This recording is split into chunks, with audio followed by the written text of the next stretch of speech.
I find it's really easy to judge people critically and look back in time and say, you know, people were really a lot more respectful, a lot more well behaved.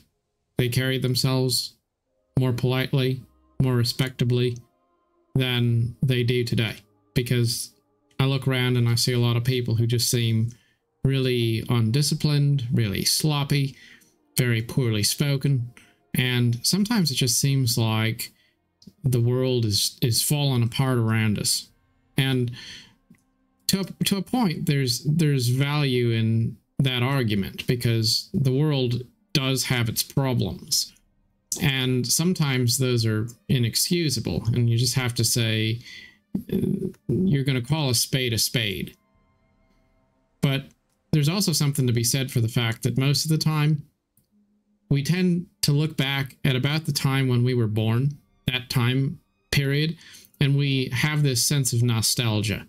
We look back at it and we say, well, that was about the best time ever. It wasn't perfect, but it was much better than it is now. And as we move through our lives, we get more cynical. And there's a lot of older people who are very, very cynical. They look around and they see change, and they mistake change and progress for a sort of a degeneracy. They look at young people and they say they're all just terrible. They're gonna steer civilization into the abyss. I will say that in our age of convenience, technology, there's a lot of things that we haven't ever seen before as a human species. We just don't know what that's going to have in terms of effect on future generations. But there's also a lot of virtue in the world, and there's a lot of criticism that's probably not particularly warranted, just because we tend to be fond of our old memories. We see the past through rose-tinted glasses, and we put blinders on to the fact that the past wasn't perfect either. I could look at great figures in history and say, why am I not surrounded by great figures like that today? What happened to the world? And the truth is, there are great figures today. But if we compare the best of the past to that which is common today, then sure, it's not going to stack up. You're going to look out at the past through the window of the things that were photographed and the things that were showcased and brought into future generations for us to remember. You're going to see the best, because history puts its best foot forward.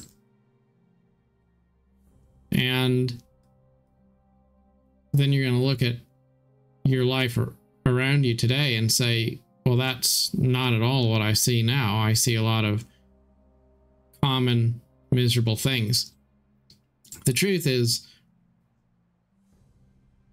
life always had its shadows. It always had its problems. It always had people that were turning left when they should have turned right. And there were also always great people, noble people, benevolent people, folks who were doing the right thing and being beacons of progress and enlightenment in their time. The people who are noble tend to take solitary paths. They tend not to draw a lot of attention to themselves. You don't see billboards about them necessarily. They just mind their own business. Sometimes the greatest people ever don't really get a lot of attention until after they die. All this to say, though, that life is good and the world is filled with good things and good people. And it's important for us to remember that, because the trademark of being old and antiquated is to be a miserable, hostile person that looks around with this attitude that the world is just spiraling the abyss. we should respect those who are going to go on when we are done and our story is written. We should want to believe the best of them. We shouldn't be sitting on the sidelines rooting against them. Every generation has its challenges.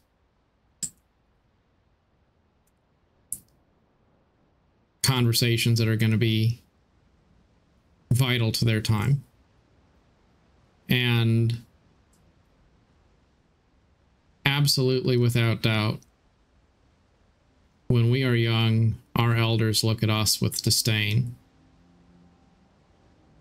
because we're different than they remember being. So let's not do that to others. Let's believe the best in them and build up instead of tearing down. Doesn't mean you have to endorse everything you see, because sometimes people are just a bit ridiculous. And you can let them learn that of their own free will and accord in their own time. But you don't have to be critical either. You can just say, you know what? You learn your lesson. You do you. You do your thing. Good luck on your adventure. Good luck with your journey. And if you want my advice, then sure, I will give you my advice. But I'm not going to force it. I'm not going to always be there to tell you how what you're doing and the conclusions you've reached are not valid, because I have a monopoly on virtue. Sometimes growing up, it can feel like parents are really, really obsessed with giving their kids pointers. Here's what you need to do. Here's where you need to be. This is the way it's going to be. And that doesn't really make for a happy childhood or a good relationship with parents. It drives kids away. And then they think, you know, I want to just go do the opposite of that because I'm tired of being controlled and treated like I'm somebody's property. And then sometimes they go do the wrong thing just because they want to rebel. But if you let them be accountable for their actions, but you also allow them to have the liberty to pick their own path, that can wind up being a better outcome, because then it feels like it's a joy to be in each other's lives. You know, if you feel like somebody respects you, you're much more likely to reach out to them and say, what do you think? I know I am as an adult. I'm much more likely to reach out to somebody and say, what do you think about this, if I know that they're going to respect my own decision. If I think that they're going to have their 2 cents to throw in, even if I don't ask, then I don't want to engage with that. Respect is important, and I think that we sometimes are a little bit too critical of the world, critical of others, and